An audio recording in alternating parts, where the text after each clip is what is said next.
As I approach 40 in 14 months, I've been thinking a lot about how I want my financial life to look like moving forward. I thought that at almost 40, I would be at different places in my life just in general, not just financially. So right now I am kind of stepping back a little bit and looking at my life in general and things that I want to work on. And I think the word moving forward on all aspects of my life is doing things with intention. But speaking specifically about financials, it's no longer about penny pinching or budgeting overviews 101, right? Like we've moved past that, thankfully. So moving forward, what's it going to be about? Financially, it's going to be about clarity.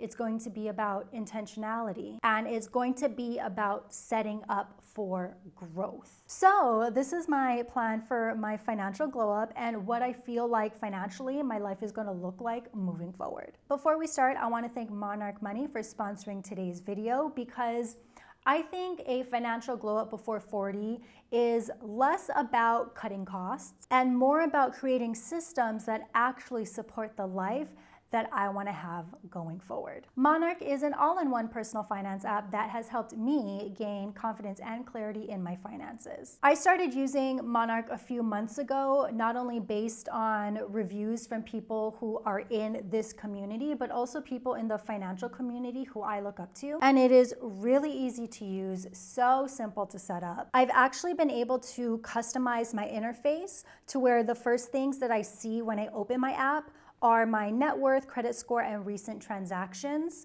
versus like daily expenses. You can also add a family member for free, and I've also synced Brian's accounts allowing for full financial clarity. Whether or not he actually looks at our Monarch account is a different subject, but he does have access to it if he wants. With their collaboration tool, Brian and I can review each other's transactions and create custom reports for things that we may split, which has helped build confidence in combining our expenses and making joint money decisions. So whether you're like me, focusing on growth or sustainability, or just starting out on your debt-free journey, your financial history will be all in one place and you can customize it to your goals. Now, if you would like to give Monarch Money a try, click the link in my description box to sign up for their free 7-day trial. It's what I used personally before I committed to purchasing my subscription. I can also give you a 50% off your very first year of Monarch Money. By the way, I also have one free annual subscription to give away. So let me know in the comments what you're looking forward to using Monarch for, and I'm going to randomly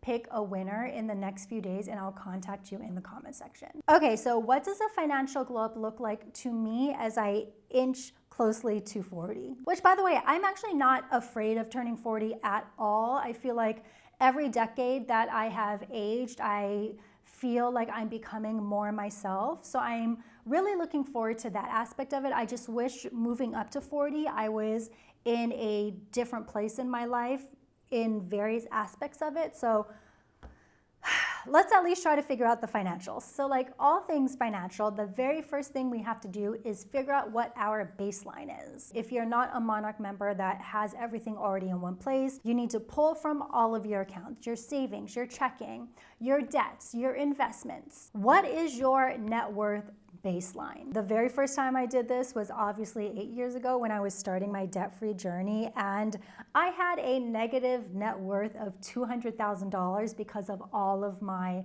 student loan and credit card debts. Outside of the house, if we remove the house from the situation, my current net worth is over $300,000, which I think is pretty cool considering where I started. So that is the baseline. It's always good to know where you're starting from when you're kind of starting to seek financial clarity. Now that we have our baseline, it is time to define our goals. With goals, it is always important to be specific, right? You don't want to say, I want to do push-ups. You want to say, I want to do 10 push-ups by the end of this month. That is a very specific and clear goal, and that goes for everything, not just physical, not just financial, personal, professional, all of it. And my goals at almost 40 are obviously significantly different than they were in my 20s.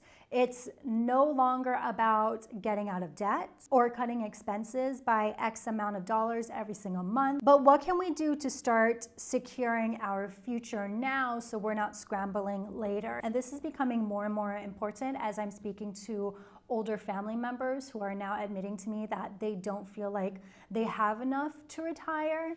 And these are people in their 60s and 70s, so it's very concerning to me. So what can I do now to make sure I am not in that same position in 30 years? The very first thing, obviously, is to max out retirement. I don't think I've done a dedicated video about the retirement fund that I contribute into, but my goal has always been to max out my SEP.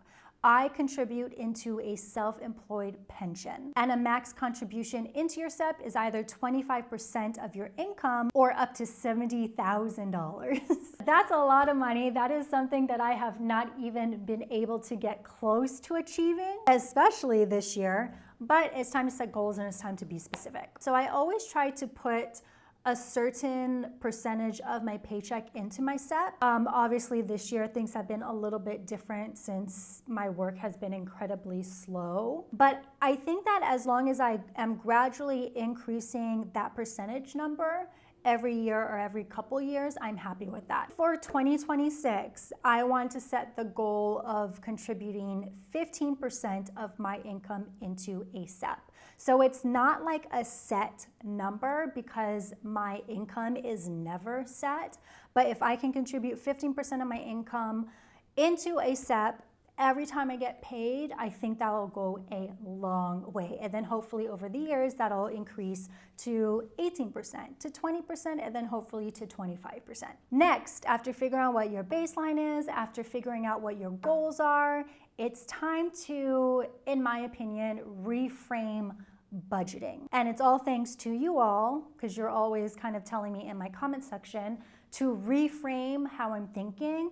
But how can we reframe everyday budgeting words to make it seem, again, more aspirational? Instead of an emergency fund, which saying out loud, emergency, kind of adds fear into our soul, I guess. And I also did an entire video about me dipping into my emergency fund in the last video, but instead of emergency fund, what if we call it a security fund? Instead of building travel buckets for sinking funds, maybe it's freedom buckets. Instead of retirement plan, let's call it wealth building. Because to me, retirement sounds like an ending, whereas wealth building sounds like there's a whole future ahead of you. And in terms of budgeting, like tracking your budget, I think for me, post-debt, it's less about counting receipts and more about looking at your own financial trends. Am I consistently cash flow positive? If I'm not, what are the months that I'm making more money? What are the months that I'm making less money? What are my high spend expense categories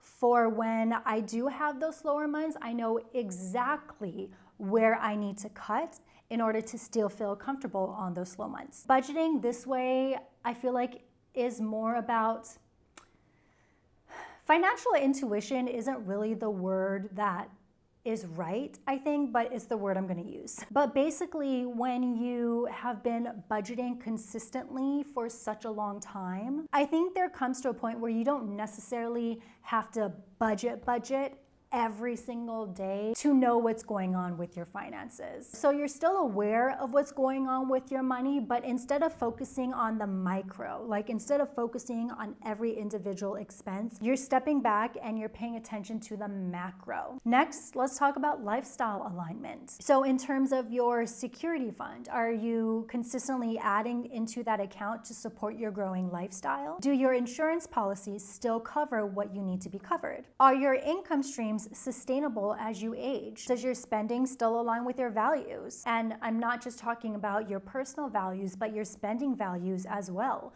Are you still spending money on things that are important to you? And of course, with all things financial, we have to schedule check-ins. Build in regular money dates, whether it's solo or with your partner, to track net worth, goal progress, and cash flow. The financial glow up as I enter my 40s is less about restriction and more about the bigger picture, making sure we're heading in the right direction. I feel like Brian and I have been having a lot of talks recently about, mostly about what work looks like for us going forward, because we both have jobs that aren't sustainable as we get older, especially Brian. He can't choreograph and dance into his 70s, into his 60s. It's just physically not possible. So we're both having those kind of like what's next moments, and building that together would be very helpful. If you have anything you want to add to this financial glow up, please let me know in the comments. I'm ajadang. Thank you so much for watching, and I'll see you next time.